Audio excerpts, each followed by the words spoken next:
Hi, my name is Sam Iller. And I'm Shay Dwyer, and we're interviewing Jim Perelman on January 15th, 2019. We understand that you were born in Burlington, Vermont. What was it like there, and what did you do for fun?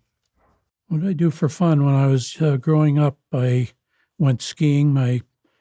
Even before I had a driver's license, I was part of a group, and we'd take a bus, usually to Stowe, and go skiing. So that was the most recreational fun I had when I was growing up. What was your childhood like? I think it was. I don't remember anything unusual about it. I was born there, grew up there, went through school there, and when I got out of high school, that's when I ended up moving to Nantucket. When did you first come to Nantucket? I believe it was in 1952 with my family. I was just 2 years old. And from then, I started spending time almost every summer. When did you first realize you wanted to move to Nantucket? I was a summer kid. I worked at the jetties when I was here in the summer in my high school, junior high, and high school years. And one summer at the end, I decided I'd stay on a little longer. That was in 1970, and I'm still here. What jobs did you have before you wanted to become sheriff? Oh, I had many jobs. I was in the restaurant business. I owned the boarding house downtown. And before that, I had worked at the Jared Coffin House and the Mad Hatter. I did that at night, and I also worked as a baker at the Downy Flake. And in between, I'd scallop in the winter, do some gardening, landscaping in the summer, things like that. What made you want to become the sheriff? Well, one of my part-time jobs before I was sheriff was I was a court officer, and I was sort of following the politics of the life in the courthouse, and the sheriff is very involved in the court system here. And I said I could do that. So in 2010, I decided to run for the office. If you didn't get elected to be sheriff, what were you going to do? Well, I worked in restaurants, and I had a catering business. I had my own catering business, and I did some fishing in the winter, so I would have continued to do that. What is your daily life like as the sheriff? Well, every day is a little different, but commonly the job involves moving people who are in custody, which, for instance, yesterday it was a court day, and two people had come over for court, and they had been locked up in the House of Correction in Barnstable, and I took them when they were finished with court. They were continued to be held, so I brought them back on the boat. That's one of the things I do. Other things it's called civil process, and that's I get hired by law firms, banks, and individual people to do a combination of things. One would be to collect money. One would be to negotiate disputes with landlords and tenants, things like that. What is the hardest part of being the sheriff? I found that the hardest part is having to remove people from their homes. Sometimes people have done all the right thing. They might be a tenant, they might be a homeowner. They've either a combination. They might have come upon hard times and they can't pay their rent, or they've done everything right, but the landlord wants their property back. So to tell people that they have to leave is very difficult. How did your family react when they heard you wanted to be the sheriff? They were all very supportive. They had an idea that this is what I wanted to do, and so they were all really happy for me. When you take a prisoner off island, how does that make you feel? Well, it's interesting because most of the people I take off island I know, because they're from Nantucket. Not all, but many. And I end up talking to the prisoners when I have them, so make them comfortable in their surroundings. Some of them have been on and off many times and are regulars, but some, if it's their first time and they're nervous, I want to make them as comfortable as I can so they don't do something that might be a rash or might make be a mistake on their part. So I kind of prepare them for where they're going.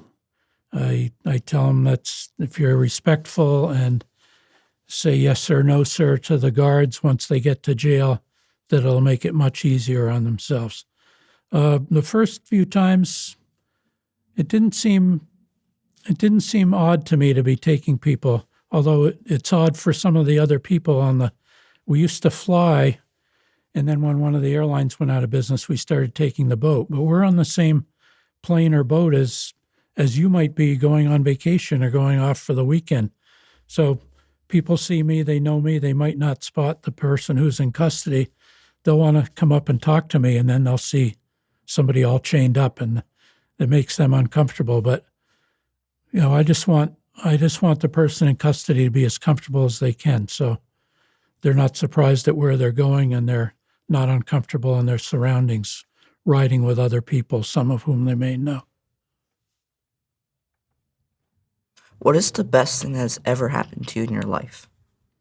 The best thing is probably moving to Nantucket and being a part of this community. What do you do to give back to Nantucket? I'm in.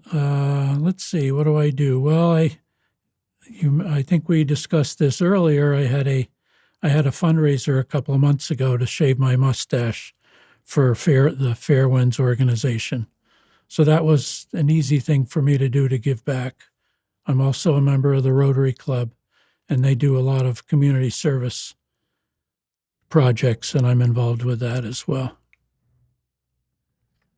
While you were working at the Jared Coffin House, were you the chef? I wasn't the chef, but I was one of the line cooks. I got into cooking when I was in high school. When I told you my first job was at the Jetties Beach, I worked in the kitchen there.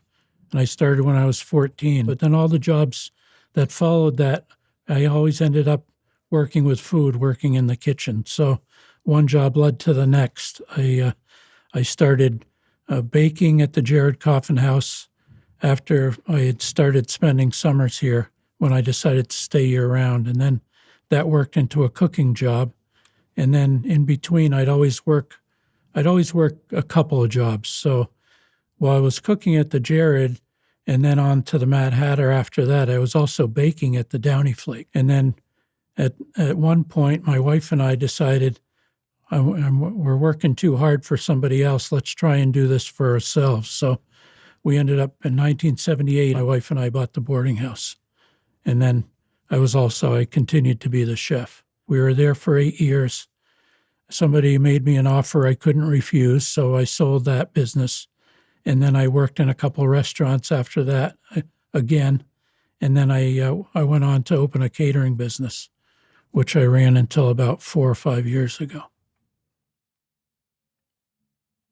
I guess I could continue. I was in the National Guard in my career being a cook, and they had a mail order sort of cooking class. So I took that. And that's not that I learned how to cook that way. I already knew how to cook. But that taught me a lot about volume cooking. The food was good. What should we do as 7th graders to help out in the community and what to do to be safe? Well, I think by the time you're in 7th grade, you've probably had some experience with things that might be distractions, alcohol and drugs. I think you're probably aware that the stuff is out there, and you got to think of, it might be an interesting thing to do at the moment, but you have to think down the road of the consequences of some of those things. I'm guessing that's been introduced both at home and in school for you guys to be made aware of things you should and shouldn't do. Is there anything else you want to tell us that we haven't asked? Well, I'm out there in the community. I talk to people. It's part of my favorite thing about being on Nantucket and it being a small town. I think that's probably not uncommon for a small town, but I just love being out in the public eye and talking to people and listening to their concerns, helping them if I can. Seventh grade, you probably are starting to think about, you got college coming up in 4 or 5 years. I'm sure you're both going to do that. And what are your interests? What are you thinking of your future? Where do you see yourself in 10 or 15 years after you get out of college? Well, I want to go to MIT for college, and after that, I was hoping to maybe be an engineer. Uh-huh. So that would probably mean you wouldn't be staying on Nantucket. Yeah. All right. That's interesting. I don't think there are many engineering jobs here, but maybe. Shay, how about you? I don't really know what I'm gonna do.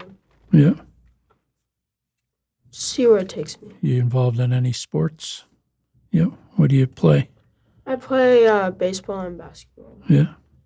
Great. How about you, Sam? I play soccer. Uh-huh.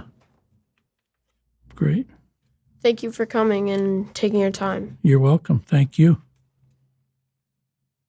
See you around town. We're going to do a ride around. We're going to do a ride along. We'll figure out when we can do that. That'd be great. Okay. I learned a lot about my person, and what he does to help the community, and how he felt growing up here and living on Nantucket. And how do you connect with that? I connect with that because I see what he does to help the community, and I also want to help the community too. And it makes me feel really good that there's people like that in our community. He first came to Nantucket when he was like 2 years old. And then he started coming here for summers when he was like 14. And he lived with his grandparents. And from then he knew he wanted to live here.